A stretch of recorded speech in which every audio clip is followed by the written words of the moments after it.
Jadi urgensi seorang muslim berdonor darah adalah karena memang saat ini bantuan kita dibutuhkan oleh saudara muslim kita yang lain. Ya. Oke. Maka ayo donor darah. Insya Allah lebih sehat, pahalanya juga sangat luar biasa. Ayo kita gerakkan masjid untuk berdonor. Ada 5 alasan Bapak dan Ibu kenapa orang belum donor darah. Ke 10 manfaat donor darah. 90% manfaat donor darah adalah buat kita yang berdonor darah. Di Slawi, Kabupaten Slawi dan Tegal dan Kota Tegal ini masjidnya semua bergerak ya. Ini insya Allah PMI Slawi Tegal kebanjiran darah, Pak. Insya Allah. Amin, amin. Jadi tidak ada lagi istilah bingung cari darah itu.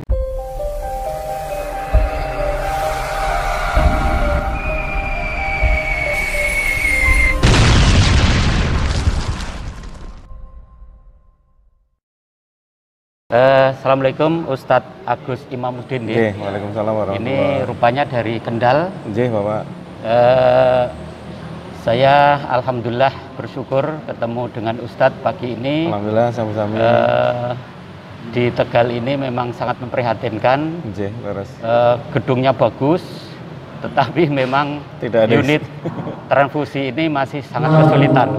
Nah ini sangat tepat sekali. Namanya organisasi apa yang donor darah ini? Namanya OBABA, Bapak. OBABA. OBABA. Itu dari golongan darah O, B, AB, dan A. Jadi ini adalah sebuah komunitas sukarelawan donor darah Muslim. Jadi insya Allah nanti kalau siapapun yang butuh darah bisa kontak kita dan insya Allah bisa kita support untuk pengadaan darahnya. Oh gitu. Gratis. Oh, insya Allah gratis. Terus kalau komunitas masjid ingin mendaftar menjadi komunitas, prosedurnya gimana, Ustaz?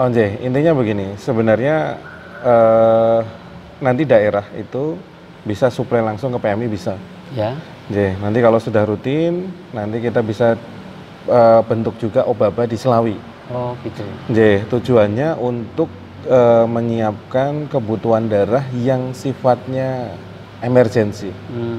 Jadi contoh tadi Bapak yang butuh malam hari contoh, itu nanti dari para sukarelawan bisa support di malam hari itu. Jadi nanti berarti masjid itu membentuk komunitas, grup relawan donor darah. Jadi kalau nanti OBABA itu kan tidak hanya dari satu masjid, tapi dari beberapa masjid berkumpul jadi satu. Sehingga ketika nanti kebutuhannya agak banyak, itu supportnya lebih mudah karena kita berjamaah lebih banyak masjid. Untuk pengambilan darah berarti melibatkan PMI ya? Pengambilan darah ada dua Bapak, satu PMI, yang kedua bisa dengan unit transfusi darah rumah sakit. Oh gitu. Jadi ada di Karyadi, ada di Jogja itu ada Sarjito, Purwokerto itu ada di Margono. Nah itu di rumah sakit itu kebanyakan itu yang sakit adalah dari luar kota.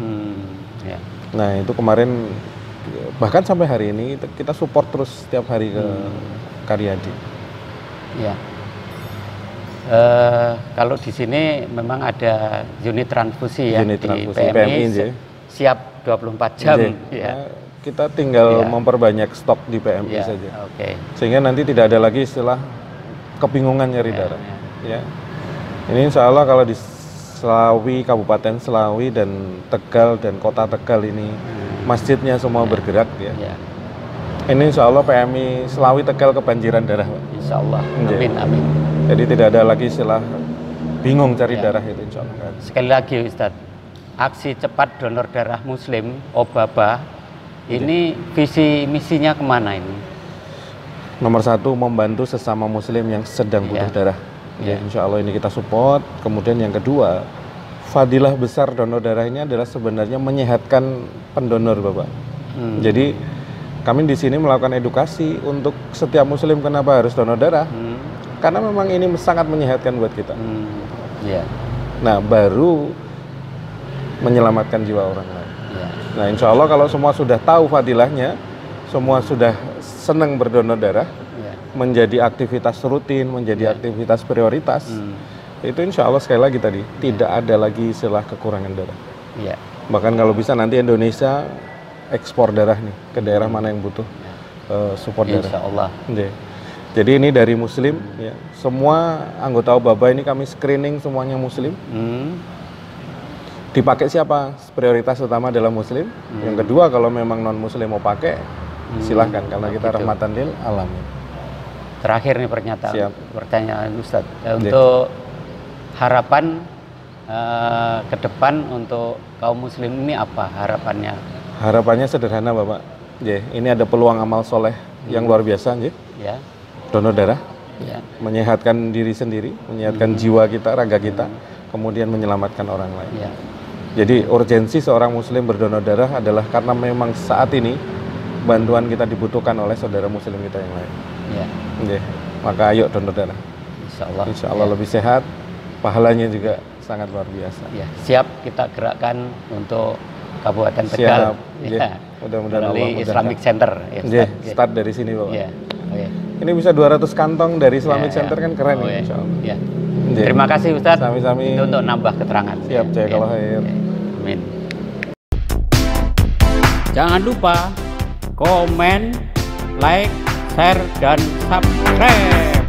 Ada 5 alasan Bapak dan Ibu kenapa orang belum donor darah, ya. Alasan yang pertama apa Pak biasanya, Pak? Takut, ya. Takut apa aja, Pak? Takut jarum, ya. Yang kedua takut apa? Ada takut darah, ya. Ada takut apa lagi, Pak? Wah, nanti darah saya diambil nggak habis-habis gitu ya, nggak berhenti-berhenti. Nah, ada alasan-alasan yang seperti itu. Nah, insya Allah yang takut-takut ini Bapak itu hanya. Yang kedua, biasanya Pak, kenapa orang belum donor darah, Pak? Nah, biasanya jauh dari PMI, ya. Makanya ini kalau kita dekatkan insya Allah ya, rutin setiap bulan sekali di masjid, itu insya Allah nanti akan memudahkan jamaah untuk berdonor darah. Tiga, Pak, ada pikiran-pikiran, wah Mas, saya ini sudah rutin donor darah, tapi ternyata darah saya dijual sama PMI. Ada nggak kepikiran seperti itu? Berapa kalau kita butuh darah? Satu kantong? 360.000, sama ya, di semua PMI angkanya sama ya. Jadi itu akadnya itu bukan jual beli darah, akadnya adalah itu mengganti biaya pengadaan, proses pengadaan satu kantong darah. Plastiknya saja, kemasannya saja itu sudah Rp49.000 sendiri, kemasannya saja. Kemudian jenengan nanti kalau sudah diambil darahnya ya, itu akan dicek ada 4 penyakit serius. Satu adalah hepatitis, yang kedua adalah spilis, yang ketiga HIV. Kemudian hepatitis nanti ada hepatitis B sama C kalau tidak salah. Nah, ini sudah hampir 150.000 sendiri ya. Belum tenaganya 24 jam. Belum ngopeni kantornya yang juga 24 jam. Nah, kebanyakan 360.000 itu ya, itu untuk biaya operasional itu PMI biasanya malah tombol. Nah, jadi di situ akadnya bukan beli darah, tapi mengganti biaya pengadaan satu kantong darah. Ya, itu alasan yang ketiga. Alasan yang keempat, biasanya kita sangat sibuk ya, karena rutinitas sangat tinggi dan karena belum ada prioritas, jadi yang namanya donor darah itu selalu kelewat. Nah, yang kelima, kenapa orang belum banyak berdonor darah, itu karena belum tahu manfaat donor darah. Kita masuk ke 10 manfaat donor darah. Dari 10% manfaat donor darah adalah buat kita yang berdonor darah saja. 1 poin saja atau 10% ini adalah baru buat orang lain. Ini kalau saya boleh matur, ini adalah cek kesehatan gratis ya. Kalau kita mau donor darah ya, itu nanti darah kita diambil kurang lebih 350 sampai 400 mili. Darah kita Bapak, kalau jenengan beratnya 50 kilo, maka darah kita ini kurang lebih 5 sampai 5,5 liter. Kalau beratnya seperti saya ya, 100 kilo gitu ya, itu darahnya sampai 7 liter sampai 7,5 liter ya. Jadi kalau panjenengan sak kurus-kurusnya ya, syaratnya adalah 50 kilo, itu kalau diambil 400 mili itu belum ada 10%-nya. Jadi jangan khawatir, stoknya masih cukup insya Allah. Kalau sudah rutin donor darah ya, saya sangat sering sekali begitu ya, begitu pas safar begitu, ada yang butuh darah, kita langsung donor, kemudian lanjut safar lagi nyetir, itu nggak ada masalah karena sudah rutin donor darah. Kalau pertama kali donor itu biasanya agak butuh penyesuaian 1-2 jam ya. Tapi setelah itu juga normal lagi. Setelah diambil Bapak dan Ibu kurang lebih 5 menit ya, nanti darah panjenengan akan dicek tadi ya, 4 virus tadi di dalam darah. Kalaupun ada virus yang terdeteksi, naudzubillah min dzalik ya, jenengan nanti secara privat akan ditelepon oleh PMI. Jenengan nanti akan diaturi hadir ke PMI untuk menerima hasil lab dari darah panjenengan. Jadi nanti diverifikasi dulu KTP-nya, kemudian kalau sudah oke baru diberikan hasilnya. Apapun hasil di situ ya harus disyukuri Pak, karena kita sudah dapat informasinya. Nah, nanti kita bisa ambil langkah apa kalaupun ada terdeteksi penyakit di situ. Kemudian yang kedua Bapak dan Ibu, dari 10 manfaat donor darah adalah menurunkan kadar kolesterol, asam urat, trigliserid ya. Yang sering pegel-pegel di tengkuk ya, ini biasanya trigliseridnya agak tinggi. Insya Allah kalau jenengan rutin donor darah ini akan enteng insya Allah ya. Kemudian yang ketiga adalah mengurangi resiko tekanan darah tinggi. Bapak dan Ibu, tekanan darah itu biasanya seiring akan naik seiring dengan tambahnya usia. Kenapa demikian Bapak? Karena dari makanan yang kita konsumsi ya, over kolesterol, over trigliserid, ya, over protein ya, itu nanti akan jadi sumbatan-sumbatan di dalam darah. Nah, karena sumbatannya terus nambah, salurannya semakin kecil, maka pompa darahnya semakin berat. Nah, insya Allah Bapak dengan Ibu, dengan jenengan rutin donor darah, itu seperti logikanya yang bisa kita pakai adalah kita motor yang rutin ganti oli. Yang keempat adalah menyeimbangkan volume darah dan memperbaiki kualitas darah ya. Jenengan pangapunten kalau ada yang menderita, kalau kena luka itu lama sembuhnya, lama mengeringnya, itu jenengan nanti rutin donor darah 3-4 kali, itu nanti jenengan akan recovery dengan lebih cepat. Kenapa? Kualitas darahnya itu menjadi kualitas darah yang baru. Kelima adalah mengurangi resiko penyakit jantung dan pembuluh darah. Ini Bapak dan Ibu, kalau kita semuanya bagus termasuk tensinya bagus ya, maka resiko penyakit jantung ini bisa terkoreksi.